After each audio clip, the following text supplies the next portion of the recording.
Muito boa noite a todos. Mariupol continua a estar no centro de todas as decisões e das notícias, sobretudo porque continua a evidenciar alguns traços relativamente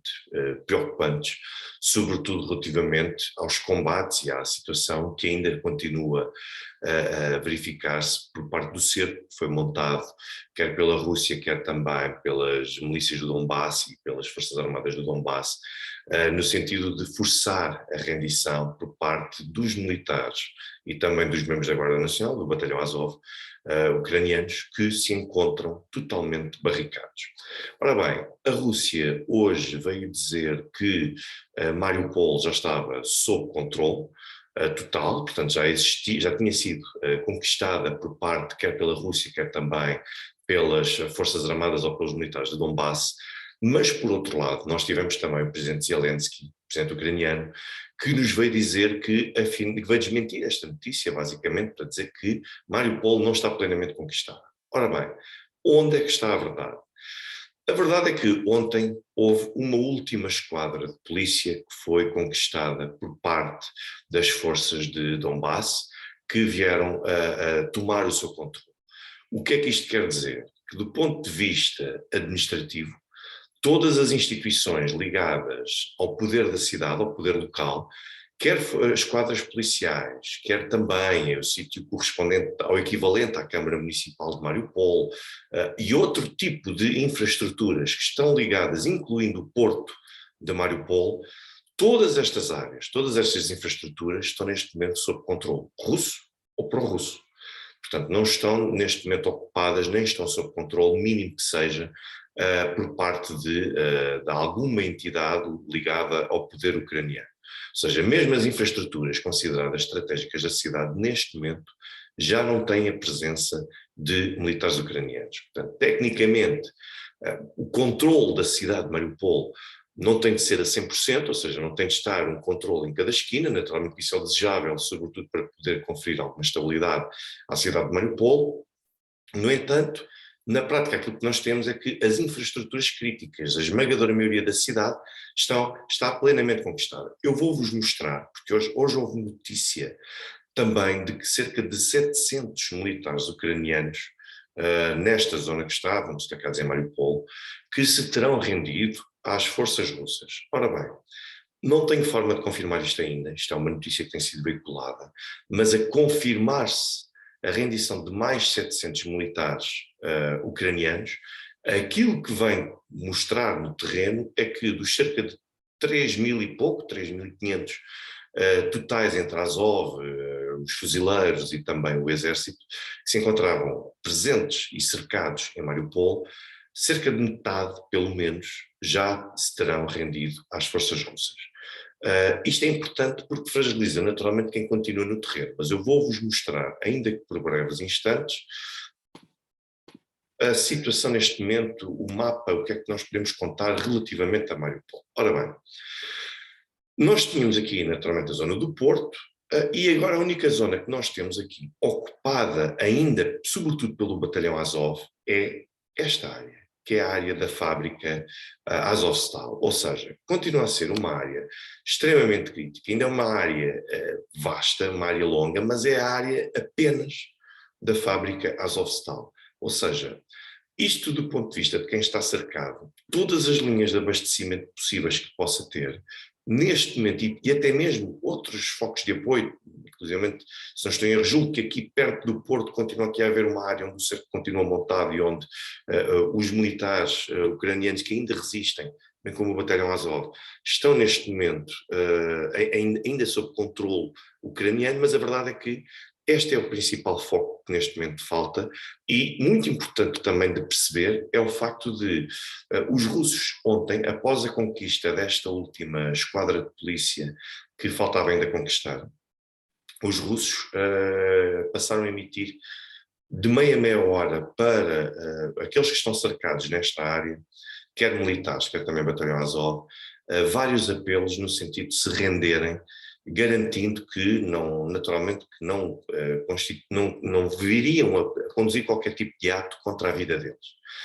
voltaram a ser recusados. Portanto, não só porque as instruções que vêm de Kiev são instruções no sentido de lutarem até à morte, sob pena de poderem responder criminalmente por deserção ou até mesmo por se terem recusado a combater para a defesa do país, e isto coloca toda a gente numa situação muito delicada. Desde logo, porque prolonga e perpetua uma situação de estabilidade numa cidade importante, onde vários civis, da qual vários civis ainda dependem e pretendem regressar, sobretudo quando a área se encontra estabilizada, e por outro lado obriga a um esforço e a uma maior destruição por parte dos russos e também das forças do Donbass, no sentido de assegurar que, através deste reforço das investidas militares, que vão causar não só maior destruição, como também se vê na iminência de causar morte. Ou seja, é a morte quer daqueles que se encontram neste momento cercados e querem lutar até à morte, como também daqueles que neste momento não têm nem água, nem também alimentos, não têm qualquer tipo de meio de subsistência e vão acabar por morrer de uma forma ou de outra porque estão impedidos de se render dessa forma. Ou seja, isto acaba por ser criminoso, sobretudo por parte das forças ucranianas. É muito fácil para nós que estamos aqui na Europa, ou estamos longe, ou até mesmo para quem está neste momento em Kiev, o poder político ucraniano está totalmente protegido, é muito fácil pedir e exigir que estes militares lutem e combatam até à morte quando estão numa situação crítica, claramente entre a vida e a morte. Mas isto vai ao encontro também de um outro aspecto que eu gostaria aqui de reforçar. Esse primeiro aspecto diz respeito à questão dos civis, o número de civis que têm sido avançados como tendo falecido neste conflito. Ora bem, importa perceber qual é aqui a noção de civil. Eu, nas várias intervenções que tive na SIC Notícias, eu fiz questão de frisar que era extremamente perigoso, por parte do presidente Zelensky, a permitir e até incentivar os cidadãos a munirem-se de armas para poder combater aqueles que ele considerava de invasores russos. Ou seja, pessoas sem treino, muitas delas sem experiência militar, a partir do momento em que empunham uma arma, a partir desse momento, essas pessoas passavam e passam a deixar de ser civis e passam a ser alvos militares legítimos que podem ser abatidos por quem está no outro lado a combatê-los. E isto é extremamente criminoso porque acabam por ser mortes gratuitas, mortes dispensáveis, obrigar civis a combater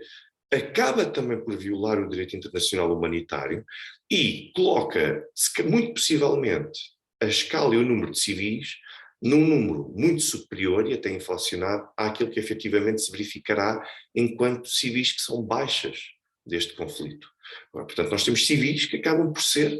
alvos militares por culpa do seu próprio presidente e por culpa também da sua ignorância, do seu desconhecimento, portanto são leigos, e desconhecem que a partir do momento em que tiverem uma arma nas mãos, podem ser legalmente abatidos por quem está do outro lado. É assim que funciona, é assim que são as leis da guerra. Mas há um outro aspecto no seguimento disto mesmo, para que as pessoas possam ter noção, e com isto eu vou claramente encerrar, que é a forma como os civis e como os ucranianos têm vindo a utilizar civis para se escudarem de ataques e de investidas russas e também, ao mesmo tempo, para poderem utilizar esses mesmos civis de forma indiscriminada e poderem até violar aquilo que são aquilo que é o direito internacional humanitário. Ora bem, eu, na minha última presença na SIC Notícias, cerca de 15 dias, eu frisei e chamei a atenção para esta notícia que foi publicada no Washington Post de 30 de março. Esta edição é a edição digital do Washington Post, como vocês podem ver, portanto, teve uma chamada de capa e que nesta página 16 acaba por ter uma notícia para a qual eu saliento desde logo o título, ou seja, a utilização ou o armamento e a utilização de armamento em áreas civis por parte dos ucranianos acaba por, de alguma forma, por ensombrar e por comprometer casos de crimes de guerra pelos quais o Ocidente possa querer responsabilizar a Rússia. E depois desta notícia, parece-me que nós ficamos, se calhar com poucas dúvidas, embora eu friso que, do ponto de vista do direito internacional, as notícias por si só não valem como prova, mas temos aqui um elemento que poderá ser considerado prova a nível do direito internacional humanitário. No entanto, isto já nos dá aqui alguma ideia sobre quando temos um dos lados que tem vindo a defender de forma quase incondicional uma das partes que está em confronto,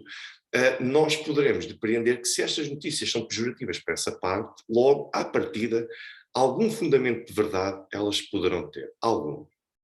Ora bem, o que aqui diz nesta notícia do Washington Post, e eu saliento aqui, eu sublinhei aqui a azul, é que as forças russas,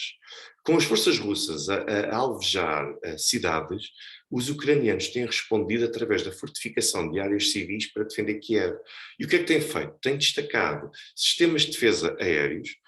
armamento pesado, militares e voluntários para patrulhar estes enclaves. Ora bem, consequência, como vem aqui nesta última frase, as mortes, as mortes de civis têm vindo a aumentar em virtude desta situação que tem sido criada pela Ucrânia. E depois temos aqui uma outra situação, que é a estratégia da Ucrânia de